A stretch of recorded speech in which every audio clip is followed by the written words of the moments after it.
हाँ जी, मेरे पंजाब भर के सारे बच्चों नूं मेरे वालों बहुत प्यार भरी सत श्री अकाल। बच्चे अज असी तुहाडे नाल मैं जिस विषय ते गल करन लई आई हाँ वो है मनुखी अधिकारां बारे। तुहाडे सैकेंड टर्म के सिलेबस दे विच संसार दीयां 3 वड्डियां समस्यावां दे प्रति तुहाडा ध्यान दिवाया गया है, जिहदे चों पहली समस्या है मनुखी अधिकार। ये इकल्ली भारत की समस्या नहीं बल्कि संसार की है। दूसरी समस्या निशस्त्रीकरण, हथियारों ते रोक लगानी, ये भी अज संसार की समस्या है। एंड थर्ड वन इज संसारीकरण, ग्लोबलाइजेशन, वो भी संसार की समस्या है। सो निशस्त्रीकरण अते संसारीकरण के बारे विच असी मैं तुहाडे नाल गलबात कर चुकी हाँ। सो अज असी जो गलबात करांगे वो आपां करांगे मनुखी अधिकारां दे उत्ते। सब तो पहला चैप्टर शुरू करने तो पहला मैं तुहानूं बेस समझाती हुंदी हां। बच्चे बेस के तौर के उत्ते मैं तुहानूं ये जरूर दसना चाहती हाँ कि मनुखी अधिकार, जे आपां इन्हां दो शब्दां नूं ध्यान नाल सुणीए तां की है मनुखी अधिकार, मनुखां दे अधिकारां दी गल करन लगे हां असीं। सो मनुखां नूं तां कई तरह के अधिकार है। जीवन का अधिकार है, सुतंत्रता का अधिकार है, भाषण देण का अधिकार है, अपनी गल नूं प्रगटाउण का अधिकार है, अपने लिए जरूरी संपत्ति बनाने का अधिकार है, तुरन फिरन का अधिकार है, ठीक है ना, अपने विचार खुल के प्रगटाउण का अधिकार है, जिउण का अधिकार है। सो अधिकार तो बहुत मिले हुए ने, सारे देशों के विच अधिकार मिले हुए ने। फिर साडे लिए अधिकारां का विषय इन्ना चिंता का विषय क्यों बनया होया है? और ये जिहड़ा तुहाडा अधिकार मनुखी अधिकारां दी आपां गल करन लगे हां, ये सिर्फ असी भारत की गल नहीं कर रहे बच्चे, ये असी संसार की गल करन जा रहे हैं कि अज संसार के मैक्सीमम देशों ने 95% देशों ने अपने देश के लोगों को अधिकार दिते हुए हैं। साडे भारत दे विच भी तुहानूं पता है मौलिक अधिकार भी मिले हुए हैं, बाकी अधिकार भी मिले हुए हैं। अमेरिका विच मिले हुए हैं, इंग्लैंड विच मिले हुए हैं, कैनेडा विच मिले हुए हैं, लोकतंत्री देशों विच मिले हुए हैं। इत्थों तक कि जे आपां सामवादी देशों की गल करिए या तानाशाही की गल करिए तो उत्थे भी काफ़ी हद तक अधिकार नागरिकों को प्राप्त हैं। इन्ना कुछ होने के बावजूद भी अधिकारों का विषय साडे लई चिंता का विषय क्यों बनया होया है? क्यों लोड़ पई सानूं मनुखी अधिकारों ते गलबात करन दी? सो उहदा बच्चे रीज़न ये है कि मैं तुहानूं असलीयत के तौर पर दसना चाहती हाँ कि ना सिर्फ लोकतंत्री देशों के विच, तानाशाही देशों के विच, सामवादी देशों के विच जिथे जिथे भी नागरिकों को मौलिक अधिकार मिले हुए हैं उन्हां विच अजे भी बहुत ज़्यादा डूंघियां कमियां पाईयां जा रही हैं। अधिकार देखण नूं सोहणे लगते हैं, अधिकार सुनन नूं वधिया लग रहे हैं, संविधानां दे विच लिखे गए हैं, अधिकारां नूं लागू करन दे लई वड्डियां वड्डियां गल्लां ते उपबंध बनाए गए हैं। उस दे बावजूद भी अधिकार मिल नहीं रहे या सारिਆਂ ਨੂੰ नहीं मिल रहे। तकड़े लोगों ਨੂੰ मिलते हैं, अमीरां ਨੂੰ मिल रहे हैं, डाडियां ਨੂੰ मिल रहे हैं, जिहदे विच जोर है वो अपना अधिकार मान लैंदा है। आम लोगों ਨੂੰ अजे भी किते ना किते अधिकारां की कमी पाई जाती है। सो मैं अविकसित या गरीब या पिछड़े देशों की गल नहीं तुहाडे नाल कर रही। America, England, Canada, Germany, France वर्गे वड्डे लोकतंत्री अते एडवांस्ड कंट्रीज दे विच भी किते ना किते मनुखी अधिकारां दा हनन हो रहा है। ईवन साडा अपना देश भारत जो कि असी मनुखी अधिकारां दी असी गल करते हैं, मौलिक अधिकारां दी गल करते हैं, साडे संविधान दे विच लिखिया गया साडे भी मनुखी अधिकारां दी किते ना किते हनन हो रहा है। हनन मीन्स खराबी हो रही है, बर्बादी हो रही है। सो इस करके UNO दे वल्लों, यूनाइटेड नेशन ऑर्गेनाइजेशन दे वल्लों एक बारी सारे संसार में सोचने लिए कहा गया कि आपां क्यों ना मनुखी अधिकारां की गल करिए। सो तुसी चैप्टर की बेस बच्चे मैं तुहानूं बेस जरूर दसदी हुंदी हां, क्योंकि कोई भी चैप्टर करन तो पहला सानूं पता तो होए कि असी किस विषय पर गल कर रहे हैं। सो मनुखी अधिकार, तुहानूं पहली गल आ जाती कि मनुखी अधिकारां तो की भाव है, what do you mean by human rights? तो तुसी कहना है कि अधिकार वो अधिकार जो मनुखों के जीवन लिए जरूरी हैं, वो अधिकार जो मनुखों के विकास के लिए, डिवेलपमेंट लिए जरूरी हैं, वो अधिकार वो सहूलतावां जो मनुख के सर्वपक्षी विकास लिए भाव ऑल राउंड डिवेलपमेंट के लिए जरूरी हैं, ਉਹਨਾਂ ਨੂੰ ਅਸੀਂ ਕਿਹਦਾ ਨਾਮ ਦਿੰਦੇ ਆ? ਮਨੁੱਖੀ ਅਧਿਕਾਰਾਂ ਦਾ ਨਾਮ ਦਿੰਦੇ ਹਾਂ। ਸੋ ਮਨੁੱਖੀ ਅਧਿਕਾਰਾਂ ਦੀ ਬਹੁਤ ਸੋਹਣੀ ਗੱਲ ਇੰਗਲੈਂਡ ਦੇ ਵਿਦਵਾਨ ਜੋਹਨ ਲੌਕ ਨੇ ਕੀਤੀ। ਇਹ ਬੱਚੇ ਤੁਹਾਡੇ 2 ਨੰਬਰ ਦਾ ਕੁਐਸਚਨ ਵੀ ਆ ਜਾਂਦਾ ਹੈ ਕਿ ਮਨੁੱਖੀ ਅਧਿਕਾਰਾਂ ਦੀ ਸਭ ਤੋਂ ਪਹਿਲਾਂ ਗੱਲ ਕਿਸਨੇ ਕੀਤੀ ਸੀ? ਉਸ ਤੋਂ ਪਹਿਲਾਂ ਵੀ ਹੁੰਦੀਆਂ ਰਹੀਆਂ, ਦੇਖੋ ਗੁਰੂਆਂ ਦੇ ਸਮੇਂ ਵਿੱਚ ਹੁੰਦੀਆਂ ਰਹੀਆਂ। ਗੁਰੂ ਨਾਨਕ ਦੇਵ ਜੀ ਨੇ, ਮੈਂ ਤਾਂ ਕਹਿੰਦੀ ਹਾਂ ਗੁਰੂ ਨਾਨਕ ਦੇਵ ਜੀ ਨੇ ਮਨੁੱਖੀ ਅਧਿਕਾਰਾਂ ਦੀ ਸਭ ਤੋਂ ਪਹਿਲਾਂ ਗੱਲ ਕੀਤੀ। ਹੋ ਸਕਦਾ ਉਹਨਾਂ ਦੇ ਹਾਮੀ ਮਹਾਤਮਾ ਬੁੱਧ ਹੋਏ ਨੇ, ਉਹਨਾਂ ਨੇ ਮਨੁੱਖੀ ਅਧਿਕਾਰਾਂ ਦੀ ਗੱਲ ਕੀਤੀ। ਯਿਸੂ ਮਸੀਹ ਨੇ ਮਨੁੱਖੀ ਅਧਿਕਾਰਾਂ ਦੀ ਗੱਲ ਕੀਤੀ। ਹਜ਼ਰਤ ਮੁਹੰਮਦ ਨੇ ਕੀਤੀ। ਸਾਰਿਆਂ ਨੇ ਕੀਤੀ। ਤੁਹਾਨੂੰ ਯਾਦ ਹੈ ਭਗਵਤ ਗੀਤਾ ਵਿੱਚ ਉਸ ਟਾਈਮ ਦੇ ਉੱਤੇ ਸਵੰਬਰ ਰਚਾਇਆ ਜਾਂਦਾ ਸੀ। ਸਵੰਬਰ ਯਾਦ ਹੈ ਤੁਹਾਨੂੰ? ਕਿ ਲੜਕੀ ਨੂੰ ਇਹ ਹੱਕ ਦਿੱਤਾ ਜਾਂਦਾ ਸੀ ਕਿ ਉਹ ਆਪਣਾ ਵਰ ਆਪ ਚੁਣੇ।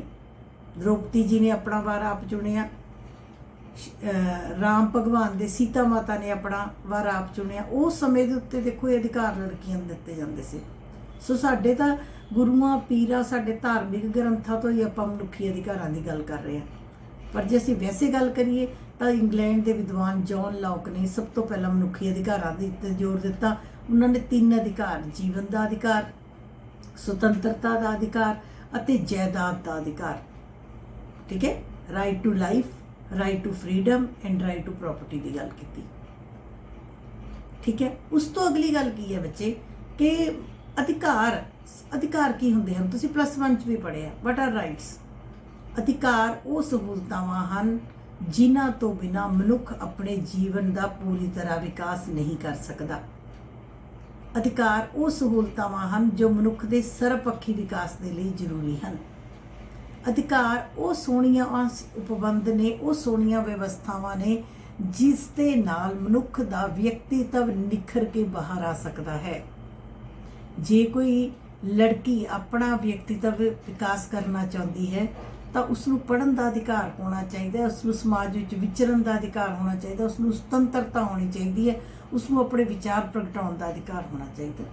ਕੋਈ ਵੀ ਬੰਦਾ, ਲੜਕੀਆਂ ਨਹੀਂ ਜ਼ਰੂਰੀ, ਇਹ ਨਹੀਂ ਕਿ ਮੈਂ ਕਹਿ ਰਹੀ ਹਾਂ ਲੜਕੀਆਂ ਦੇ ਉੱਤੇ, ਕੋਈ ਵੀ ਬੰਦਾ ਜਿਹੜਾ ਆਪਣੇ ਜੀਵਨ ਦਾ ਸੰਪੂਰਨ ਵਿਕਾਸ ਕਰਨਾ ਚਾਹੁੰਦਾ ਹੈ ਤਾਂ ਉਸ ਨੂੰ ਹਰ ਟਾਈਪ ਦੇ ਰਾਈਟਸ ਦਾ ਹੋਣਾ ਬਹੁਤ ਜ਼ਿਆਦਾ ਜ਼ਰੂਰੀ ਹੈ। ਸੋ ਮਨੁੱਖੀ ਅਧਿਕਾਰਾਂ ਦਾ ਮੈਂ ਤੁਹਾਨੂੰ ਦੱਸ ਕੇ ਹਟੀ ਹਾਂ। ਸਾਰੇ ਦੇਸ਼ਾਂ ਨੇ ਮਨੁੱਖੀ ਅਧਿਕਾਰ ਦਿੱਤੇ। ਸਾਰੇ ਦੇਸ਼ਾਂ ਦੇ ਸੰਵਿਧਾਨਾਂ ਦੇ ਵਿੱਚ ਤਕਰੀਬਨ ਹਨ। ਸਾਰੇ ਦੇਸ਼ਾਂ ਵਿੱਚ ਵਿਵਸਥਾਵਾਂ ਕੀਤੀਆਂ ਗਈਆਂ ਹਨ। ਸਾਡੇ ਆਪਣੇ ਦੇਸ਼ ਵਿੱਚ ਮੌਲਿਕ ਅਧਿਕਾਰ ਅਨੁਛੇਦ 14 ਤੋਂ 32 ਤੱਕ ਹਨ। ਇਸ ਤੋਂ ਇਲਾਵਾ ਮਨੁੱਖੀ ਅਧਿਕਾਰਾਂ ਦੀਆਂ ਵਿਵਸਥਾਵਾਂ ਕੀਤੀਆਂ ਗਈਆਂ ਹਨ।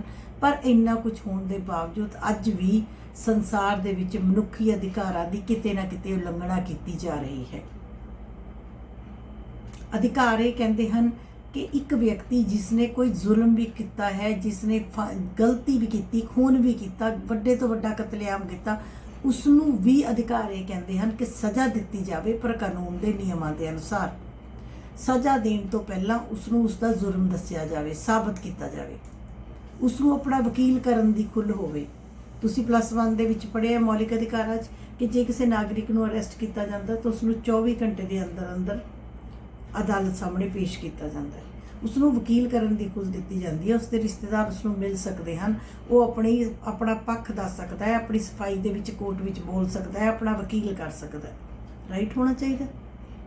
ਹੁਣ ਕੀ ਹੁੰਦਾ? ਜੰਗੀ ਕੈਦੀ। ਮੈਂ ਤੁਹਾਡੇ ਨਾਲ ਕੱਲ੍ਹ ਪਰਸੋਂ ਜਦੋਂ ਮੈਂ ਚੀਨ ਵਾਲਾ ਲੈਸਨ ਪਾਇਆ ਸੀ, ਪਾਕਿਸਤਾਨ ਪਾਇਆ, ਮੈਂ ਤੁਹਾਨੂੰ ਜੰਗੀ ਕੈਦੀ ਦੱਸਿਆ ਕਿ ਜੰਗ ਦੇ ਵਿੱਚ ਜੰਗ ਛਿੜੀ, ਕੈਦੀ ਉਹ ਸਾਡੇ ਕੈਦੀ ਘਾਇਲ ਕੈਦੀਆਂ ਨੂੰ ਸੈਨਿਕਾਂ ਨੂੰ ਚੱਕ ਕੇ ਲੈ ਗਿਆ ਸੀ, ਉਹਨਾਂ ਦੇ ਲੈ ਗਏ। ਉਹਨਾਂ ਨੂੰ ਤਸੀਹੇ ਦਿੱਤੇ ਜਾਂਦੇ ਅੱਜ ਵੀ। ਤਸੀਹੇ ਦੇ ਕੇ ਇੰਨੇ ਅਨਬੀਅਰੇਬਲ ਤਸੀਹੇ ਦਿੱਤੇ ਜਾਂਦੇ ਆ। ਉਹਨਾਂ ਤੋਂ ਤਸੀਹੇ ਦੇ ਕੇ ਭੇਤ ਖੁਲਵਾਏ ਜਾਂਦੇ ਆ। ਉਹਨਾਂ ਦੀ ਸਾਰੀ ਜ਼ਿੰਦਗੀਆਂ ਬਰਬਾਦ ਕਰ ਦਿੱਤੀਆਂ ਜਾਂਦੀਆਂ। ਹਰ ਰੋਜ਼ ਉਹਨਾਂ ਨੂੰ ਤਿਲ ਕਰਕੇ ਮਾਰਿਆ ਜਾਂਦਾ ਹੈ। ਮੰਗੇ ਤੇ ਮੌਤ ਵੀ ਨਹੀਂ ਦਿੱਤੀ ਜਾਂਦੀ। ਇਹ ਵੀ ਕੀ ਹੈ? ਮਨੁੱਖੀ ਅਧਿਕਾਰਾਂ ਦਾ ਉਲੰਘਣ। ਸਾਡੇ ਜੇਲ੍ਹਾਂ ਵਿੱਚ ਜਿੰਨੇ ਕੈਦੀ ਬੈਠੇ ਨੇ, ਜੇ ਕੋਈ ਬੰਦਾ ਜੇਲ੍ਹ ਤੱਕ ਪਹੁੰਚ ਹੀ ਗਿਆ ਕਿਸੇ ਮਾੜੀ ਕਿਸਮਤ ਦੇ ਨਾਲ, ਆਪਣੇ ਕਰਮਾਂ ਦੇ ਨਾਲ, ਤਾਂ ਜੇਲ੍ਹਾਂ ਵਿੱਚ ਬੈਠਿਆਂ ਨੂੰ ਵੀ ਲਾਈਟ ਚਾਹੀਦੀ ਹੈ, ਅੱਛਾ ਖਾਣਾ ਚਾਹੀਦਾ ਹੈ, ਉਹਨਾਂ ਨੂੰ ਵਿਚਾਰ ਪ੍ਰਗਟਾਉਣ ਦੀ ਖੁੱਲ੍ਹ ਚਾਹੀਦੀ ਹੈ, ਉਹਨਾਂ ਨੂੰ ਸੁਧਰਨ ਦਾ ਮਾਹੌਲ ਚਾਹੀਦਾ ਹੈ। ਨਾ ਕਿ ਉਹਨਾਂ ਦੇ ਲਈ ਉਹਨਾਂ ਜੇਲ੍ਹਾਂ ਦੇ ਵਿੱਚ ਬੱਚੇ ਇੰਨਾ ਜ਼ਿਆਦਾ ਤਸੀਹੇ ਜੇਲ੍ਹਾਂ ਦੇ ਵਿੱਚ ਦਿੱਤੇ ਜਾਂਦੇ ਸਨ। ਪਹਿਲਾਂ ਤਾਂ ਬਹੁਤ ਜ਼ਿਆਦਾ ਦਿੱਤੇ ਜਾਂਦੇ ਸਨ। ਫਿਰ ਆਪਣੇ ਭਾਰਤ ਦੇ ਵਿੱਚ ਵੀ ਸ਼੍ਰੀਮਤੀ ਕਿਰਨ ਬੇਦੀ ਜਦੋਂ ਜੇਲ੍ਹਾਂ ਦੇ ਹੈੱਡ ਬਣੇ, ਉਹਨਾਂ ਨੇ ਕਾਫੀ ਸੁਧਾਰ ਕੀਤੇ। ਸੋ ਕੈਦੀਆਂ ਦੀ ਲੋੜ ਹੈ। ਅਧਿਕਾਰਾਂ ਦੀ ਜ਼ਮੀਰ ਵਾਲੇ ਕੈਦੀਆਂ ਦੀ ਲੋੜ ਹੈ। ਔਰਤਾਂ ਦੀ ਖਰੀਦ ਵੇਚ ਅੱਜ ਵੀ ਹੁੰਦੀ ਹੈ, ਬੱਚਿਆਂ ਦੀ ਖਰੀਦ ਵੇਚ ਅੱਜ ਵੀ ਹੁੰਦੀ ਹੈ। ਸੋ ਕਈ ਸਮਾਜਾਂ ਦੇ ਵਿੱਚ ਆਦਮੀਆਂ ਨੂੰ ਇੰਨੇ ਅਧਿਕਾਰ ਨੇ, ਔਰਤਾਂ ਨੂੰ ਅਧਿਕਾਰ ਹੀ ਨਹੀਂ ਪ੍ਰਾਪਤ। ਇੱਥੋਂ ਤੱਕ ਕਿ ਇੰਗਲੈਂਡ ਅਤੇ ਅਮਰੀਕਾ ਵਰਗੇ ਦੇਸ਼ਾਂ ਦੇ ਵਿੱਚ ਵੀ ਆਜ਼ਾਦੀ ਤੋਂ ਕਿੰਨੀ ਦੇਰ ਬਾਅਦ ਔਰਤਾਂ ਨੂੰ ਵੋਟ ਦਾ ਅਧਿਕਾਰ ਦਿੱਤਾ ਗਿਆ।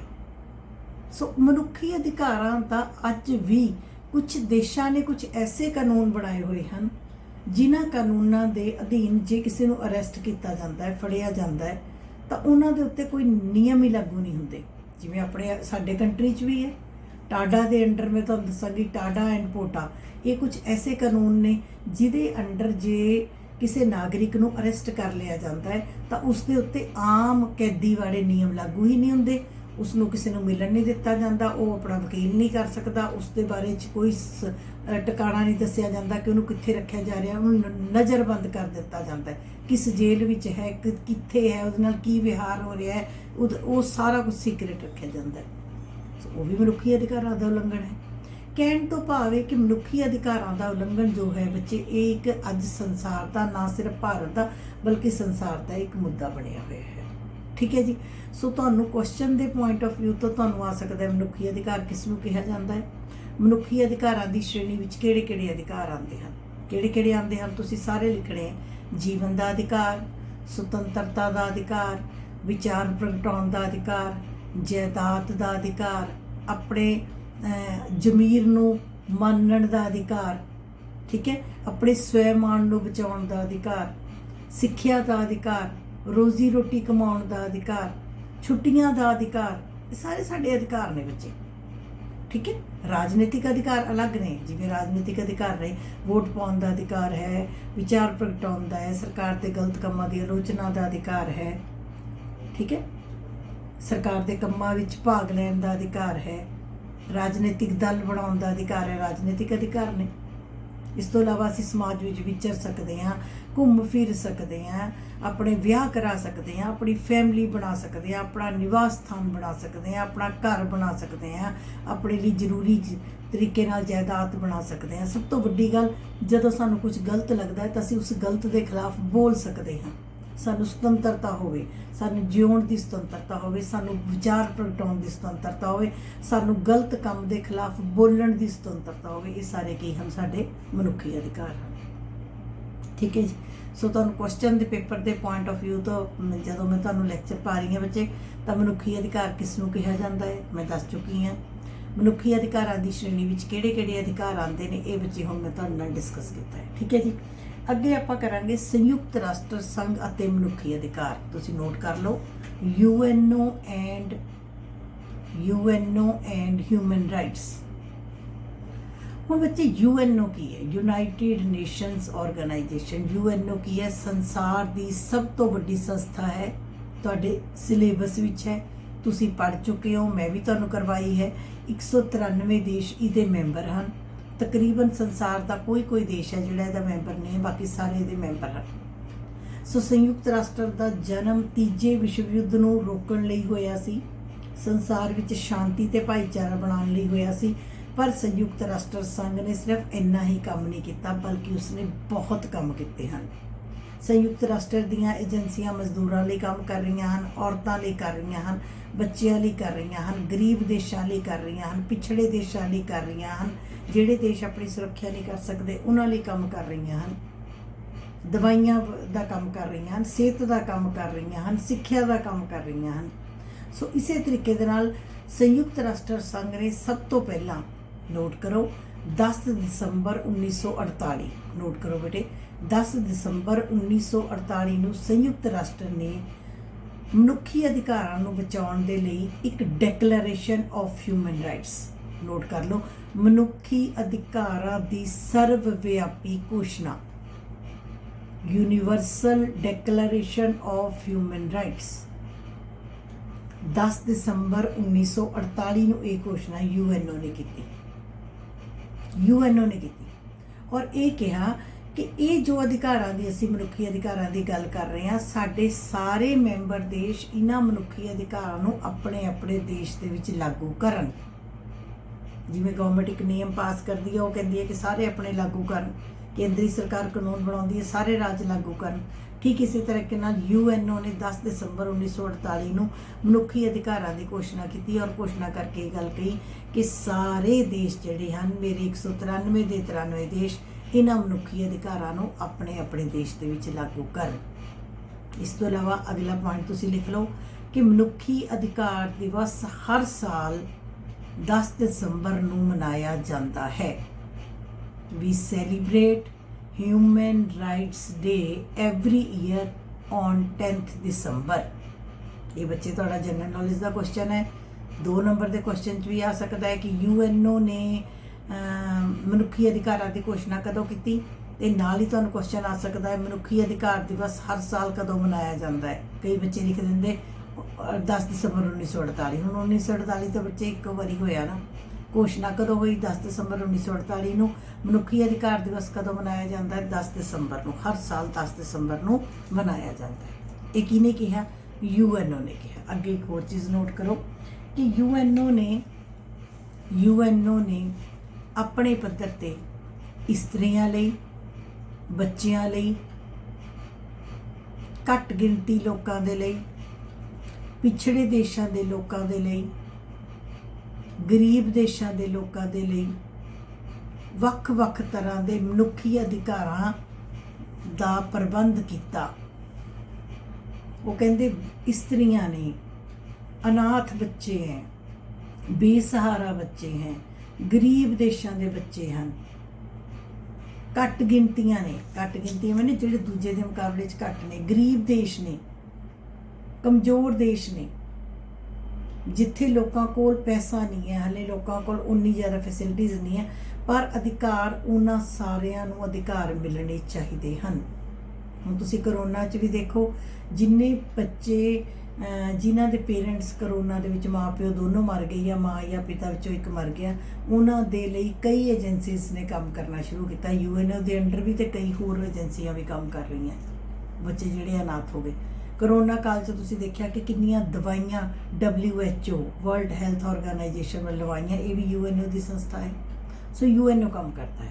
ਠੀਕ ਹੈ ਜੀ, ਇਹ ਤੁਸੀਂ ਨੋਟ ਕਰ ਲਓ ਕਿ UNO ਵੱਲੋਂ ਇਸਤਰੀਆਂ ਲਈ, ਘੱਟ ਗਿਣਤੀਆਂ ਲਈ, ਬੇਸਹਾਰਾ ਬੱਚਿਆਂ ਦੇ ਲਈ, ਅਨਾਥ ਬੱਚਿਆਂ ਦੇ ਲਈ, ਆਮ ਬੱਚਿਆਂ ਦੇ ਲਈ, ਗਰੀਬ ਦੇਸ਼ਾਂ ਦੇ ਲਈ, ਪਿਛੜੇ ਦੇਸ਼ਾਂ ਦੇ ਲਈ ਕਾਫੀ ਜ਼ਿਆਦਾ ਸਾਰੇ ਨਾਗਰਿਕਾਂ ਦੇ ਅਧਿਕਾਰਾਂ ਦੀ ਗੱਲ ਕੀਤੀ ਅਤੇ ਅਧਿਕਾਰਾਂ ਨੂੰ ਬਚਾਉਣ ਦੀ ਗੱਲ ਕੀਤੀ ਗਈ। ਠੀਕ ਹੈ ਜੀ, ਨੋਟ ਕਰੋ ਬੱਚੇ। ਇਸ ਤੋਂ ਇਲਾਵਾ ਇੱਕ ਨੋਟ ਕਰੋ, ਸੰਯੁਕਤ ਰਾਸ਼ਟਰ ਦੇ ਚਾਰਟਰ, ਸੰਯੁਕਤ ਰਾਸ਼ਟਰ ਦਾ ਚਾਰਟਰ ਹੈ, ਚਾਰਟਰ ਮੀਨਸ ਸੰਵਿਧਾਨ, ਡਰਨਾ ਜੀ ਕਿ ਚਾਰਟਰ ਕੀ ਹੁੰਦਾ ਹੈ। ਸੰਯੁਕਤ ਰਾਸ਼ਟਰ ਦੇ ਚਾਰਟਰ ਦੇ ਅਨੁਛੇਦ 55, 62 ਐਂਡ 68, ਚਾਰਟਰ ਦੇ ਅਨੁਛੇਦ 55, 62 ਅਤੇ 68, ਇਹ 3 ਅਨੁਛੇਦਾਂ ਦੇ ਰਾਹੀਂ ਵੀ ਮੌਲਿਕ ਅਧਿਕਾਰਾਂ ਦੀ ਗੱਲ ਕੀਤੀ ਗਈ ਅਤੇ ਮਨੁੱਖੀ ਅਧਿਕਾਰ, ਮੌਲਿਕ ਅਧਿਕਾਰਾਂ ਨੂੰ, ਮਨੁੱਖੀ ਅਧਿਕਾਰਾਂ ਨੂੰ ਹਰ ਦੇਸ਼ ਵਿੱਚ ਲਾਗੂ ਕਰਨ ਦੀ ਗੱਲ ਕੀਤੀ ਗਈ। ਠੀਕ ਹੈ ਜੀ, ਆਪਾਂ ਕਿਹੜਾ ਪਾਠ ਕਰ ਰਹੇ ਹਾਂ? UNO ਅਤੇ ਮਨੁੱਖੀ ਅਧਿਕਾਰ। ਕਿ UNO ਜੋ ਦੁਨੀਆ ਦੀ ਸਾਂਝੀ ਸੰਸਥਾ ਹੈ, ਦੁਨੀਆ ਦੀ ਸਭ ਤੋਂ ਵੱਡੀ ਸੰਸਥਾ ਹੈ, ਉਹਦਾ ਕੀ ਕੰਟਰੀਬਿਊਸ਼ਨ ਹੈ ਮਨੁੱਖੀ ਅਧਿਕਾਰਾਂ ਨੂੰ ਬਚਾਉਣ ਦੇ ਲਈ। ਠੀਕ ਹੈ ਜੀ, ਇਸ ਤੋਂ ਅੱਗੇ ਬੱਚੇ ਤੁਸੀਂ ਲਿਖੋ, ਇੱਕ ਮੈਂ ਤੁਹਾਨੂੰ ਥੋੜੀ ਜੀ ਸੰਸਥਾ ਵੀ ਲਿਖਾਉਣਾ ਚਾਹੁੰਦੀ ਹਾਂ। ਸੰਯੁਕਤ ਰਾਸ਼ਟਰ ਦੇ ਵੱਲੋਂ ਲਿਖੋ, ਆਰਥਿਕ, ਸਮਾਜਿਕ, ਸੱਭਿਆਚਾਰਕ, ਆਰਥਿਕ, ਸਮਾਜਿਕ, ਸੱਭਿਆਚਾਰਕ ਅਧਿਕਾਰਾਂ ਲਈ ਲੇਖ ਪੱਤਰ ਜਾਰੀ ਕੀਤਾ ਗਿਆ। ਆਰਥਿਕ ਮੈਨੇ ਇਕਨੋਮਿਕ, ਸਮਾਜਿਕ ਸੋਸ਼ਲ, ਸੱਭਿਆਚਾਰਕ cultural, economic, social and cultural rights ਦੇ ਲਈ ਕੀ ਹੈ, ਇਹ UNO ਦੇ ਵੱਲੋਂ ਇੱਕ ਲੇਖ ਪੱਤਰ ਸਮਝਦੇ ਹੋ ਮੇਰੀ ਗੱਲ, ਕਨਵੈਨਸ਼ਨ ਕੀਤੀ ਗਈ, ਲੇਖ ਪੱਤਰ ਜਾਰੀ ਕੀਤਾ ਗਿਆ ਕਿ ਨਾਗਰਿਕਾਂ ਨੂੰ ਸਮਾਜਿਕ ਅਧਿਕਾਰ ਦਿੱਤੇ ਜਾਣ, ਆਰਥਿਕ ਅਧਿਕਾਰ ਦਿੱਤੇ ਜਾਣ ਅਤੇ ਸੱਭਿਆਚਾਰਕ ਅਧਿਕਾਰ ਵੀ ਦਿੱਤੇ ਜਾਣ। ਇਸ ਤੋਂ ਇਲਾਵਾ ਅੱਗੇ ਲਿਖੋ ਕਿ UNO ਵੱਲੋਂ ਨਾਗਰਿਕ ਅਧਿਕਾਰਾਂ ਅਤੇ ਰਾਜਨੀਤਿਕ ਅਧਿਕਾਰਾਂ, ਨਾਗਰਿਕ ਅਧਿਕਾਰਾਂ ਅਤੇ ਰਾਜਨੀਤਿਕ ਅਧਿਕਾਰਾਂ ਦੀ ਵਿਵਸਥਾ ਲਈ ਵੀ ਲੇਖ ਪੱਤਰ ਜਾਰੀ ਕੀਤੇ ਗਏ। ਤੁਸੀਂ ਬੱਚੇ +1 ਦੇ ਵਿੱਚ ਕੀਤਾ ਹੈ। ਮੈਂ ਰਿਪੀਟ ਕਰ ਦਿੰਦੀ ਹਾਂ ਪਹਿਲਾ ਲਾਈਨ ਕਿ UNO ਵੱਲੋਂ ਨਾਗਰਿਕ ਅਧਿਕਾਰ ਕੀ ਹੈ? ਜਿਹੜਾ ਬੰਦਾ ਜਿਸ ਦੇਸ਼ ਦਾ ਨਾਗਰਿਕ ਹੈ, ਉਸ ਦੇਸ਼ ਦਾ ਨਾਗਰਿਕ ਹੋਣ ਦੇ ਨਾਤੇ ਉਸ ਨੂੰ ਜੋ ਅਧਿਕਾਰ ਪ੍ਰਾਪਤ ਹਨ ਉਹਨਾਂ ਨੂੰ ਅਸੀਂ ਕੀ ਕਹਿੰਦੇ ਹਾਂ? ਨਾਗਰਿਕ ਅਧਿਕਾਰ। ਅਸੀਂ ਭਾਰਤ ਦੇ ਨਾਗਰਿਕ ਹੈ, ਸਾਨੂੰ ਭਾਰਤ ਵੱਲੋਂ ਅਧਿਕਾਰ ਮਿਲੇ ਹੋਏ ਹਨ। ਅਮਰੀਕਾ ਦੇ ਨਾਗਰਿਕਾਂ ਨੂੰ ਅਮਰੀਕਾ ਵੱਲੋਂ ਮਿਲੇ ਹੋਏ ਹਨ, ਕੈਨੇਡਾ ਦੇ ਨੂੰ ਕੈਨੇਡਾ ਵੱਲੋਂ। ਇਸ ਤੋਂ ਇਲਾਵਾ ਰਾਜਨੀਤਿਕ ਅਧਿਕਾਰ ਮੈਂ ਤੁਹਾਨੂੰ ਦੱਸ ਕੇ ਹਟੀ ਹਾਂ ਕਿ ਵੋਟ ਪਾਉਣ ਦਾ ਅਧਿਕਾਰ ਹੈ, ਚੋਣ ਲੜਨ ਦਾ ਅਧਿਕਾਰ ਹੈ, ਸਰਕਾਰ ਦੀ ਆਲੋਚਨਾ ਕਰਨ ਦਾ ਅਧਿਕਾਰ ਹੈ, ਸਰਕਾਰ ਦੇ ਗਲਤ ਕੰਮਾਂ ਦੇ ਖਿਲਾਫ ਬੋਲਣ ਦਾ ਅਧਿਕਾਰ ਹੈ, ਆਪਣਾ ਸੰਘ ਸਮੁਦਾਇ ਬਣਾਉਣ ਦਾ ਅਧਿਕਾਰ ਹੈ। ਇਹ ਅਧਿਕਾਰ ਵੀ ਨਾਗਰਿਕਾਂ ਨੂੰ ਮਿਲੇ ਹੋਏ ਹਨ। ਸੋ ਇਸ ਦੇ ਉੱਤੇ ਵੀ UNO ਦੇ ਚਾਰਟਰ ਦੇ ਵੱਲੋਂ UNO ਵੱਲੋਂ ਲੇਖ ਪੱਤਰ ਜਾਂ ਕਨਵੈਨਸ਼ਨ ਜਾਰੀ ਕੀਤੀ ਗਈ ਕਿ ਹਰੇਕ ਦੇਸ਼ ਨਾਗਰਿਕਾਂ ਨੂੰ ਅਧਿਕਾਰ ਦੇਣ। ਇਸ ਤੋਂ ਇਲਾਵਾ ਬੇਟੇ 1968 ਦੇ ਵਿੱਚ ਨੋਟ ਕਰ ਲਓ, 1968 ਦੇ ਵਿੱਚ in 1968 UNO the general assembly ਮਹਾਸਭਾ, ਜੋ UNO ਦਾ ਮੁੱਖ ਅੰਗ ਹੈ, UNO ਦੀ ਮਹਾਸਭਾ ਇੰਗਲਿਸ਼ 'ਚ ਜਨਰਲ ਅਸੈਂਬਲੀ ਵੱਲੋਂ ਮਨੁੱਖੀ ਅਧਿਕਾਰਾਂ ਸੰਬੰਧੀ ਸੰਮੇਲਨ ਵੀ ਬੁਲਾਇਆ ਗਿਆ। ਸੰਮੇਲਨ ਮੈਨੇ ਇੰਟਰਨੈਸ਼ਨਲ ਸੰਮੇਲਨ ਬੁਲਾਇਆ ਗਿਆ, ਜਿਹਦੇ ਵਿੱਚ 84 ਦੇ ਕਰੀਬ 84 ਤੋਂ 90 ਦੇ ਕਰੀਬ ਦੇਸ਼ਾਂ ਨੇ ਭਾਗ ਲਿਆ। ਇਹ ਵੀ ਤੁਸੀਂ ਲਿਖ ਲਓ ਬੱਚੇ ਕਿ UNO ਵੱਲੋਂ 1968 ਦੇ ਵਿੱਚ ਸੰਮੇਲਨ ਬੁਲਾਇਆ ਗਿਆ। ਉਦੋਂ ਹੀ ਨਹੀਂ ਬੁਲਾਇਆ, ਉਸ ਤੋਂ ਬਾਅਦ ਵੀ ਬੇਟੇ UNO ਨੇ ਬਹੁਤ ਕੰਮ ਕੀਤਾ ਹੈ। ਇੱਕ ਬੱਚੇ ਹੋਰ ਤੁਸੀਂ ਨੋਟ ਕਰੋ ਕਿ 2006 ਵਿੱਚ ਸੰਯੁਕਤ ਰਾਸ਼ਟਰ ਵੱਲੋਂ ਮਨੁੱਖੀ ਅਧਿਕਾਰ ਪਰਿਸ਼ਦ ਦੀ ਸਥਾਪਨਾ ਫਿਰ ਤੋਂ ਕੀਤੀ ਗਈ 2006 ਨੂੰ ਸੰਯੁਕਤ ਰਾਸ਼ਟਰ ਮਨੁੱਖੀ ਅਧਿਕਾਰ ਪਰਿਸ਼ਦ ਦੀ ਸਥਾਪਨਾ ਵੀ UNO ਵੱਲੋਂ ਕੀਤੀ ਗਈ। ਠੀਕ ਹੈ ਜੀ। ਅੱਗੇ ਬੱਚੇ ਤੁਸੀਂ ਲਿਖ ਲਓ ਆਪਣੇ ਭਾਰਤ ਦੀ ਗੱਲ ਵੀ ਲਿਖ ਲਓ ਕਿ 2019 ਤੋਂ ਲੈ ਕੇ 3 ਸਾਲ 2019 ਤੋਂ ਲੈ ਕੇ 21 ਤੱਕ ਭਾਰਤ ਵੀ ਸੰਯੁਕਤ ਰਾਸ਼ਟਰ ਦੀ ਮਨੁੱਖੀ ਅਧਿਕਾਰ ਪਰਿਸ਼ਦ ਦਾ ਮੈਂਬਰ ਰਿਹਾ ਹੈ। India is also be a part of the Human Rights Commission in UNO। ਇੱਕ ਬੱਚੇ ਤੁਸੀਂ ਲਿਖੋ ਇਹਦੇ ਵਿੱਚ UNO ਵੱਲੋਂ ਨਸਲੀ ਵਿਤਕਰਾ ਲਿਖੋ, ਫਿਰ ਮੈਂ ਸਮਝਾਉਂਦੀ ਹਾਂ। ਰੇਸ਼ੀਅਲ ਡਿਸਕ੍ਰਿਮੀਨੇਸ਼ਨ, ਨਸਲੀ ਵਿਤਕਰਾ ਮੈਨੇ ਰੇਸ਼ੀਅਲ ਡਿਸਕ੍ਰਿਮੀਨੇਸ਼ਨ, ਨਸਲੀ ਵਿਤਕਰੇ ਨੂੰ ਦੂਰ ਕਰਨ ਦੇ ਲਈ ਵੀ ਅਧਿਕਾਰਾਂ ਤੇ ਜ਼ੋਰ ਦਿੱਤਾ ਗਿਆ। ਹੁਣ ਨਸਲੀ ਵਿਤਕਰਾ ਕੀ ਹੈ, ਰੇਸ਼ੀਅਲ ਡਿਸਕ੍ਰਿਮੀਨੇਸ਼ਨ ਕੀ ਹੈ? ਆਪਣੀ ਨਸਲ ਨੂੰ ਵਧੀਆ ਸਮਝਣਾ, ਦੂਜੇ ਦੀ ਨਸਲ ਨੂੰ ਘਟੀਆ ਸਮਝਦੇ ਹੋਏ ਉਹਨਾਂ ਦੇ ਉੱਤੇ ਜ਼ੁਲਮ ਕਰਨੇ। ਕਿਵੇਂ? ਅੰਗਰੇਜ਼ ਲੋਕ ਤੁਹਾਨੂੰ ਯਾਦ ਹੈ ਭਾਰਤ ਵਿੱਚ ਆਏ ਸੀ, ਉਹ ਆਪਣੇ ਆਪ ਨੂੰ ਗੋਰੇ ਲੋਕ ਕਹਿੰਦੇ ਸੀ, ਭਾਰਤੀਆਂ ਨੂੰ ਕਾਲੇ ਲੋਕ ਕਹਿੰਦੇ ਸੀ। ਇੱਕ ਤਾਂ ਉਹ ਸਾਡੇ ਦੇਸ਼ ਵਿੱਚ ਆਏ, ਸਾਨੂੰ ਗੁਲਾਮ ਬਣਾਇਆ, ਸਾਡੇ ਤੇ ਜ਼ੁਲਮ ਕੀਤੇ, ਸਾਨੂੰ ਲਾਠੀਆਂ ਮਾਰੀਆਂ, ਸਾਨੂੰ ਗੋਲੀਆਂ ਮਾਰੀਆਂ, ਸਾਡੇ ਨਾਲ ਡੌਗਸ ਵਰਗਾ ਬਿਹੇਵ ਕੀਤਾ। ਉਹਨਾਂ ਨੇ ਲਿਖ ਕੇ ਲਾਇਆ ਹੋਇਆ ਸੀ ਅੰਗਰੇਜ਼ਾਂ ਨੇ, Indians and dogs are not allowed. ਆਪਣੀਆਂ ਜਗ੍ਹਾ ਤੇ ਕਹਿੰਦੇ ਸੀ ਨਾ ਭਾਰਤੀ ਕੋਈ ਵੜੇ ਨਾ ਕੁੱਤਾ ਵੜੇ। ਸੋਚਣ ਵਾਲੀ ਗੱਲ ਹੈ। ਇੱਕ ਅਸੀਂ ਕਿਸੇ ਦੇ ਘਰ ਦੇ ਉੱਤੇ ਅਧਿਕਾਰ ਜਮਾਈਏ ਜ਼ਬਰਦਸਤੀ, ਉੱਤੋਂ ਉਹਨੂੰ ਤੰਗ ਵੀ ਕਰੀਏ। ਨਾਈਬੀਰੀਆ ਵਿੱਚ ਇਹੀ ਹੋ ਰਿਹਾ ਹੈ। ਦੱਖਣੀ ਅਫਰੀਕਾ 'ਚ ਕੀ ਹੈ? ਉਹਨਾਂ ਦੇ ਉੱਤੇ ਕੰਟਰੋਲ। ਫਰਾਂਸ ਨੇ, ਜਰਮਨੀ ਨੇ, ਅਮਰੀਕਾ ਨੇ, ਇੰਗਲੈਂਡ ਨੇ, ਇਹਨਾਂ ਨੇ ਕੀ ਕੀਤਾ? ਆਪਣੇ ਦੇਸ਼ ਵਿੱਚ ਬੈਠ ਕੇ ਇੱਕ ਤਾਂ ਦੂਜੇ ਦੇਸ਼ਾਂ ਉੱਤੇ, ਵਿਚਾਰੇ ਗਰੀਬ ਦੇਸ਼ਾਂ ਤੇ ਕੰਟਰੋਲ ਕੀਤਾ। ਦੱਖਣੀ ਅਫਰੀਕਾ ਦਾ ਸਾਰਾ ਸੋਨਾ ਲੈ ਗਏ। ਭਾਰਤ ਨੂੰ ਸੋਨੇ ਦੀ ਚਿੜੀ ਕਿਹਾ ਜਾਂਦਾ ਸੀ। ਭਾਰਤ ਦਾ ਇੰਨਾ ਜ਼ਿਆਦਾ ਇਹਨਾਂ ਨੇ ਨੁਕਸਾਨ ਕੀਤਾ। ਇੱਕ ਤਾਂ ਆਪਣੇ ਦੇਸ਼ ਵਿੱਚ ਬੈਠ ਕੇ ਗਰੀਬ ਦੇਸ਼ਾਂ ਤੇ, ਕਮਜ਼ੋਰ ਦੇਸ਼ਾਂ ਤੇ, ਬੇਸਹਾਰਾ ਦੇਸ਼ਾਂ ਤੇ ਕੰਟਰੋਲ ਕਰਨਾ। ਦੂਜਾ ਉਹਨਾਂ ਦੇ ਲੋਕਾਂ ਨੂੰ ਇਹ ਕਹਿਣਾ ਕਿ ਤੁਸੀਂ ਕਾਲੇ ਹੋ, ਤੁਸੀਂ ਘਟੀਆਂ ਹੋ, ਅਸੀਂ ਵਧੀਆ, ਅਸੀਂ ਗੋਰੇ ਹਾਂ, ਸਾਨੂੰ ਪਰਮਾਤਮਾ ਨੇ ਰਾਜ ਕਰਨ ਲਈ ਬਣਾਇਆ, ਤੁਸੀਂ ਗੁਲਾਮ ਬਣਨ ਦੇ ਲਈ ਬਣੇ, ਔਰ ਉਹਨਾਂ ਤੇ ਜ਼ੁਲਮ ਕਰਨੇ। ਇਹਨੂੰ ਕਹਿੰਦੇ ਨਸਲੀ ਵਿਤਕਰਾ। ਇਕੱਲਾ ਭਾਰਤ ਨਹੀਂ ਬੱਚੇ, ਯਾਦ ਰੱਖਿਓ, ਇਕੱਲਾ ਭਾਰਤ ਨੇ ਦੁੱਖ ਨਹੀਂ ਸਹਿਆ ਹੋਇਆ। 1945 'ਚ ਕਈ ਦੇਸ਼ ਆਜ਼ਾਦ ਹੋਏ ਨੇ। ਏਸ਼ੀਆ ਦੇ ਕਈ ਦੇਸ਼, ਏਸ਼ੀਆ, ਅਫਰੀਕਾ, ਏਸ਼ੀਆ ਮਹਾਦੀਪ, ਅਫਰੀਕਾ ਮਹਾਦੀਪ, ਇਹਦੇ ਕਈ ਦੇਸ਼ 1945 ਤੋਂ ਬਾਅਦ ਆਜ਼ਾਦ ਹੋਏ ਨੇ। ਇਹਨਾਂ ਸਾਰਿਆਂ ਨੇ ਗਰੀਬੀ, ਬੇਰੁਜ਼ਗਾਰੀ, ਭੁੱਖਮਰੀ, ਨਸਲੀ ਵਿਤਕਰਾ ਸਾਰੇ ਦੁੱਖ ਦੇਖੇ ਨੇ। ਸੋ UN ਕਹਿੰਦਾ ਕਿ ਨਸਲੀ ਵਿਤਕਰਾ ਖਤਮ ਕੀਤਾ ਜਾਵੇ। ਅੱਜ ਵੀ ਅਮਰੀਕਾ ਦੇ ਵਿੱਚ ਕਾਲੇ ਲੋਕ ਕਹਿ ਕੇ, ਜੋ ਨੀਗਰੋ ਲੋਕ ਨੇ, ਨੀਗਰੋ ਕਾਲੇ ਲੋਕ ਕਹਿ ਕੇ ਅੱਜ ਵੀ ਉਹਨਾਂ ਦਾ ਅਪਮਾਨ ਕੀਤਾ ਜਾਂਦਾ ਹੈ। ਤੁਸੀਂ ਪਿੱਛੇ ਜੇ ਇੱਕ ਵੀਡੀਓ ਵੀ ਦੇਖੀ ਹੋਣੀ ਕਿ ਉੱਥੋਂ ਦੀ ਪੁਲਿਸ ਵੱਲੋਂ ਇੱਕ ਕਾਲੇ ਬੰਦੇ ਨੂੰ ਕੁੱਟ-ਕੁੱਟ ਕੇ ਹੀ ਮਾਰ ਦਿੱਤਾ ਗਿਆ ਸੀ। ਬਰਾਕ ਓਬਾਮਾ ਜੀ ਪਹਿਲੇ ਅਮਰੀਕਾ ਦੇ ਰਾਸ਼ਟਰਪਤੀ ਸੀ ਜਿਹੜੇ ਕਿ ਇਸ ਨਸਲ ਤੋਂ ਸੀ, ਫਿਰ ਵੀ ਉਹ ਰਾਸ਼ਟਰਪਤੀ ਬਣੇ। ਅਦਰਵਾਈਜ਼ ਅਮਰੀਕਾ ਵਿੱਚ ਇੰਨੀ ਗਿਣਤੀ ਹੁੰਦੇ ਹੋਏ ਵੀ ਅੱਜ ਵੀ ਉੱਥੇ ਵਿਤਕਰਾ ਕੀਤਾ ਜਾਂਦਾ ਹੈ। ਗੋਰੇ ਕਾਲੇ ਦਾ ਅੱਜ ਵੀ ਭੇਦ ਚੱਲਦਾ ਹੈ। ਹਿਟਲਰ ਤੇ ਮੁਸੋਲਿਨੀ ਸੀ, ਦੁਨੀਆ ਦੇ ਸ਼ਾਸਕ ਹੋਏ ਨੇ, ਤਾਨਾਸ਼ਾਹ ਹੋਏ ਨੇ। ਉਹਨਾਂ ਨੇ ਦੂਸਰੀ ਨਸਲ ਦੇ ਲੋਕਾਂ ਨੂੰ ਇੰਨੀ ਨਫ਼ਰਤ ਕੀਤੀ ਕਿ ਜਿਉਂਦੇ ਹੋਏ ਭੱਠਿਆਂ ਵਿੱਚ ਸਾੜਿਆ। ਉਹਨਾਂ ਨੂੰ ਜਿਉਂਦਿਆਂ ਨੂੰ ਭੱਠਿਆਂ ਵਿੱਚ ਸਾੜਿਆ ਕਿ ਸਾਡੀ ਨਸਲ ਵਧੀਆ ਹੈ, ਅਸੀਂ ਤਾਂ ਤੁਹਾਨੂੰ ਬਰਦਾਸ਼ਤ ਹੀ ਨਹੀਂ ਕਰ ਸਕਦੇ। ਸੋ ਇਹਨੂੰ ਕਹਿੰਦੇ ਨਸਲੀ ਵਿਤਕਰਾ। ਮਹਾਤਮਾ ਗਾਂਧੀ ਦੱਖਣੀ ਅਫਰੀਕਾ ਗਏ ਸੀ, ਉੱਥੇ ਉਹਨਾਂ ਨੇ ਗੋਰੇ ਕਾਲੇ ਦਾ ਭੇਦ ਦੇਖਿਆ, ਕਾਲਿਆਂ ਦੇ ਉੱਤੇ ਜ਼ੁਲਮ ਦੇਖਿਆ। ਜਦੋਂ ਭਾਰਤ ਆਏ, ਭਾਰਤ ਵਿੱਚ ਉਹਨਾਂ ਨੇ ਫਿਰ ਦੇਖਿਆ। ਮੇਰੀ ਗੱਲ ਸਮਝ ਆ ਗਈ? ਸੋ UN ਨੇ ਨਸਲੀ ਵਿਤਕਰਾ ਦੂਰ ਕਰਨ ਦੇ ਲਈ ਵੀ ਗੱਲ ਕੀਤੀ ਹੈ। ਹੁਣ ਬੱਚੇ, ਮੈਂ ਤੁਹਾਨੂੰ ਇੰਨੇ ਪੁਆਇੰਟ ਦੱਸਦੇ। ਦੇਖੋ, ਮੈਂ ਤੁਹਾਨੂੰ ਲੈਕਚਰ ਵੀ ਦਿੰਨੀ ਆ, ਗਿਆਨ ਦੀਆਂ ਗੱਲਾਂ ਵੀ ਦੱਸ ਸਕਦੀ ਹਾਂ, ਪਰ ਪੇਪਰ ਦੇ ਪੁਆਇੰਟ ਆਫ ਵਿਊ ਤੇ ਵੀ ਆਪਾਂ ਚੱਲਣਾ ਹੈ। ਸੋ ਪੇਪਰ ਦੇ ਪੁਆਇੰਟ ਆਫ ਵਿਊ ਤੋਂ ਪਹਿਲਾ ਕੁਐਸਚਨ ਆ ਸਕਦਾ, ਮਨੁੱਖੀ ਅਧਿਕਾਰ ਕਿਸ ਨੂੰ ਕਿਹਾ ਜਾਂਦਾ ਹੈ।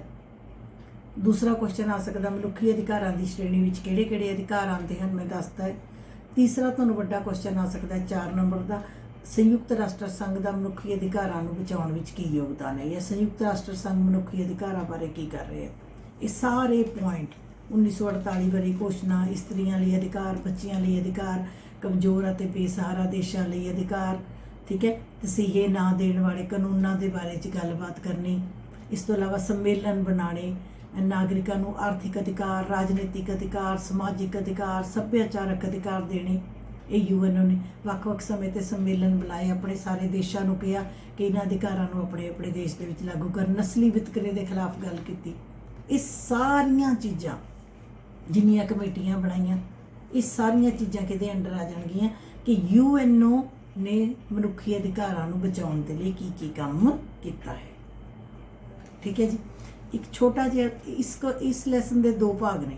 ਇੱਕ ਤਾਂ UN ਨੇ ਕੀ ਕੀਤਾ ਜਾਂ ਸੰਸਾਰ ਕੀ ਕਰ ਰਿਹਾ, ਇੱਕ ਹੈਗਾ ਅਸੀਂ ਭਾਰਤ ਦੀ ਗੱਲ ਕਰਦੇ ਹਾਂ, ਭਾਰਤ ਨੇ ਕੀ ਕੀਤਾ, ਭਾਰਤ ਵਿੱਚ ਮਨੁੱਖੀ ਅਧਿਕਾਰਾਂ ਨੂੰ ਬਚਾਉਣ ਲਈ ਕੀ ਹੈ, ਭਾਰਤ ਵਿੱਚ ਮਨੁੱਖੀ ਅਧਿਕਾਰਾਂ ਦੀ ਉਲੰਘਣਾ ਕਿਉਂ ਹੋ ਰਹੀ ਹੈ, ਭਾਰਤ ਦੇ ਕਾਨੂੰਨਾਂ ਵਿੱਚ ਕਿਹੜੀਆਂ-ਕਿਹੜੀਆਂ ਕਮੀਆਂ ਹਨ ਜਿਹਦੇ ਕਰਕੇ ਕਿ ਭਾਰਤ ਮਨੁੱਖੀ ਅਧਿਕਾਰ ਨਹੀਂ ਦੇ ਚੱਕਿਆ। ਸੋ ਭਾਰਤ ਵਾਲਾ ਜੋ ਪਾਰਟ ਹੈ, ਭਾਰਤ ਦਾ ਦ੍ਰਿਸ਼ਟੀਕੋਣ, ਭਾਰਤ ਨੇ ਕੀ ਕੀਤਾ। ਵੀ ਲਿਵ ਇਨ ਇੰਡੀਆ, मैं उस दिन भी ਤੁਹਾਨੂੰ ਕਿਹਾ ਸੀਗਾ ਕਿ ਭਾਰਤ का रहने वाला हूँ, भारत की बात सुनाता हूँ। ਜੇ ਅਸੀਂ ਭਾਰਤ ਵਿੱਚ ਰਹਿੰਦੇ ਹਾਂ ਤਾਂ ਅਸੀਂ ਆਪਣੇ ਦ੍ਰਿਸ਼ਟੀਕੋਣ ਤੋਂ ਕੀ ਦੱਸਣਾ ਹੈ ਕਿ ਸੰਸਾਰੀਕਰਨ ਦੀ ਸਮੱਸਿਆ ਹੈ ਤਾਂ ਭਾਰਤ ਉਹਦੇ ਪ੍ਰਤੀ ਕੀ ਦ੍ਰਿਸ਼ਟੀਕੋਣ ਹੈ, ਪਰਮਾਣੂ ਹਥਿਆਰਾਂ ਦੀ ਸਮੱਸਿਆ ਹੈ ਤਾਂ ਭਾਰਤ ਦਾ ਉਹਦੇ ਪ੍ਰਤੀ ਕੀ ਰੋਲ ਹੈ। ਇਸੇ ਤਰੀਕੇ ਨਾਲ ਜੇ ਮਨੁੱਖੀ ਅਧਿਕਾਰਾਂ ਦੀ ਸਮੱਸਿਆ ਹੈ ਤਾਂ ਮਨੁੱਖੀ ਅਧਿਕਾਰਾਂ ਵਿੱਚ ਭਾਰਤ ਦੀ ਕੀ ਕੰਟਰੀਬਿਊਸ਼ਨ ਹੈ, ਭਾਰਤ ਨੇ ਕੀ ਕੀਤਾ ਆਪਣੇ ਦੇਸ਼ ਦੇ ਵਿੱਚ ਮਨੁੱਖੀ ਅਧਿਕਾਰਾਂ ਲਈ। ਉਹ ਸੈਕਿੰਡ ਪਾਰਟ ਨੂੰ ਤੁਹਾਨੂੰ ਕਰਵਾਵਾਂਗੀ, ਉਹ ਮੈਂ ਦੂਸਰੀ ਵੀਡੀਓ 'ਚ ਕਰਵਾਵਾਂਗੀ। ਹੁਣ ਅਸੀਂ ਸਿਰਫ ਹਾਲੇ ਪਹਿਲੀ ਪਾਰਟ ਦੀ ਗੱਲ ਕਰ ਰਹੇ ਹਾਂ। ਇੱਕ ਛੋਟਾ ਜਿਹਾ ਨੋਟ ਲਿਖੋ, ਅਮੈਂਸਟੀ ਇੰਟਰਨੈਸ਼ਨਲ ਇੱਕ ਸੰਸਥਾ ਹੈ, ਅਮੈਂਸਟੀ ਇੰਟਰਨੈਸ਼ਨਲ। ਇਹਦੇ ਦੇ ਵਿੱਚ ਨੋਟ ਆ ਜਾਂਦਾ ਹੁੰਦਾ, ਅਮੈਂਸਟੀ ਇੰਟਰਨੈਸ਼ਨਲ ਲਿਖ ਲਓ। ਅਮੈਂਸਟੀ ਇੰਟਰਨੈਸ਼ਨਲ ਇੱਕ ਗੈਰ ਸਰਕਾਰੀ ਸੰਸਥਾ ਹੈ। ਅਮੈਂਸਟੀ ਇੰਟਰਨੈਸ਼ਨਲ, ਇੱਥੇ 2 ਜਾਂ 4 ਨੰਬਰ ਦਾ ਨੋਟ ਆ ਜਾਂਦਾ ਹੁੰਦਾ ਹੈ। ਅਮੈਂਸਟੀ ਇੰਟਰਨੈਸ਼ਨਲ ਇੱਕ ਗੈਰ ਸਰਕਾਰੀ ਨॉन ਗਵਰਨਮੈਂਟ ਆਫੀਸ਼ੀਅਲ ਇੰਸਟੀਟਿਊਸ਼ਨ ਹੈ। ਠੀਕ ਹੈ ਜੀ, ਲਿਖੋ।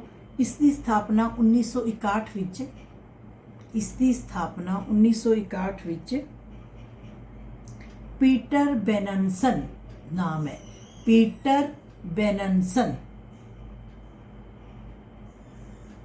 ਠੀਕ ਹੈ ਜੀ, ਪੀਟਰ ਬੈਨਨਸਨ ਜੋ ਕਿ ਇੱਕ ਵਕੀਲ ਸਨ, ਉਹਨਾਂ ਨੇ ਇਸ ਸੰਸਥਾ ਦੀ ਸਥਾਪਨਾ ਲੰਡਨ 'ਚ ਕੀਤੀ।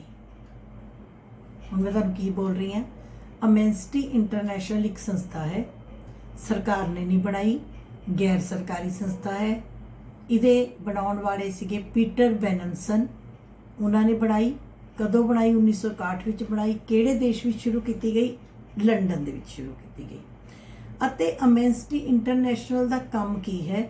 ਮਨੁੱਖੀ ਅਧਿਕਾਰਾਂ ਨੂੰ ਬਚਾਉਣਾ, ਨੋਟ ਕਰ ਲਓ, ਮਨੁੱਖੀ ਅਧਿਕਾਰਾਂ ਨੂੰ ਬਚਾਉਣਾ, ਮਨੁੱਖੀ ਅਧਿਕਾਰਾਂ ਦੀ ਸੁਰੱਖਿਆ ਕਰਨਾ, protection of human rights, safeguard of human rights. ਇਸ ਉਦੇਸ਼ ਨੂੰ ਲੈ ਕੇ ਇਸ ਸੰਸਥਾ ਨੇ ਕੰਮ ਕੀਤਾ। ਠੀਕ ਹੈ ਜੀ। मैं देखना चाहती हूँ कि कुछ होर इंपॉर्टेंट जो तुसी अगली गल तुसी लिखो कि अमेंसिटी इंटरनेशनल नामी संस्था ने, अमेंसिटी इंटरनेशनल नामी संस्था ने यूएनओ वल्लों 1948 विच कीती गई, अमेंसिटी इंटरनेशनल नामी संस्था ने 1948 विच यूएनओ वल्लों कीती गई मनुखी अधिकारां दी घोषणा, मनुखी अधिकारां दी घोषणा नूं लागू करन दी भी गल कीती। ये संस्था कहती कि सारे देश जो यूएनओ ने मनुखी अधिकारां दी घोषणा की है, universal declaration of human rights UNO वालों 1948 की गई है, उन्हां विच जिहड़े अधिकार दसे गए हैं, कहते कि सारे देश, ये संस्था कहती है कि अपने अपने देश के विच उन्हां अधिकारां नूं लागू कर। सो कुछ एक अधिकार लिख भी लो, तुसी लिख लो बच्चे, जीवन का अधिकार, जीवन का अधिकार, विचार प्रगटाउण का अधिकार, right to expression, right to life, right to expression, तसीहां दे विरुद्ध अधिकार, राइट अगेंस्ट टॉर्चर, तसीहां दे विरुद्ध अधिकार, तसीहे देने, मैं तुहानूं समझा के हटी हां, तसीहे देने जिवें बर्फ के उत्ते कैदियां नूं रखना, उन्हां दे पजामिਆਂ ਦੇ ਵਿੱਚ चूहे पा के उपरों उन्हां नूं मारना, उन्हां नूं बिजली दे करंट देने, दिमागी तौर दे उत्ते करंट देने, उन्हां दे नौं उतार देने, उन्हां नूं टॉर्चर करना, उन्हां दे तुसीं देखो जिहड़े जंगी कैदी हुंदे हन उन्हां दे मूँह टॉयलेटां दे विच पाणे, मतलब उन्हां नूं गंदी रोटी देनी कीड़ियां वाली, पीण नूं पानी ना देना, मतलब टॉर्चर करना, टॉर्चर उन्होंने कहते तसीहे। सो तसीहां दे विरुद्ध अधिकारां दी गल होई कि तसीहे नहीं दिते जाने चाहिए। जदों अमेरिका दे विच बच्चे बंब घेरे गए ने, अमेरिका दे टावर्स दे उत्ते जदों हमला होया सी, उस तो बाद मतलब मैनूं लगदा है कि चाहे वो किसी मुसलमान संस्था वालों उहदी जिम्मेवारी लई गई, पर उस तो बाद अमेरिका विच किन्ने ही मुसलमान बेकसूर मुसलमानां नूं फड़ के टॉर्चर किया गया, उन्हां दे नाल बहुत बुरा विहार किया गया।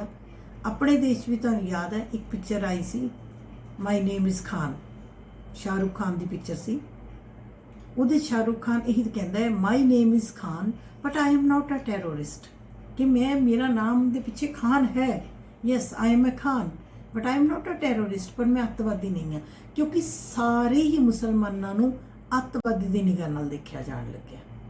ठीक है जी बेटे। सो ये भी बच्चे तुसी नोट कर लेना। अमेंसिटी इंटरनेशनल के अंडर अगे है मुकदमिਆਂ की न्यायपूर्ण सुनवाई, कि जे किसी ते मुकदमा चले तो उसकी न्यायपूर्ण सुनवाई होनी चाहिए है। ठीक है। सरकार के गलत कामों के खिलाफ बोलने का अधिकार, ये सब अधिकारां की गल अमेंसिटी इंटरनेशनल राही की गई। ये सब अधिकारां की गल अमेंसिटी इंटरनेशनल राही की गई। सो अज की वीडियो के विच बच्चे मैं तुहानूं इन्ना ही करावांगी। मनुखी अधिकार की हन, किहड़े हन, उस तो इलावा यूएनओ ने मनुखी अधिकारां लई की कीता, एंड वट इज़ अमेंसिटी इंटरनेशनल ते उन्हें की काम किया। हुण जदों मैं तुहाडे नाल सैकेंड वीडियो ते गल करांगी तो असीं भारत की गल करांगे कि भारत दा मनुखी अधिकारां प्रति की दृष्टिकोण है, भारत की सोचदा है, भारत ने की कीता, भारत विच की कमियां अज भी मनुखी अधिकारां बारे चल रही हैं। सो इन्ने ने तुसी अपनी बुक दे विचों भी रीडिंग करनी है, तुहाडे टीचर साहबान ने भी तुहानूं समझाया होना, ते अपने बच्चे नोट्स तैयार करो। ते बहुत बहुत बहुत प्यार भरी सत श्री अकाल। थैंक यू बेटे।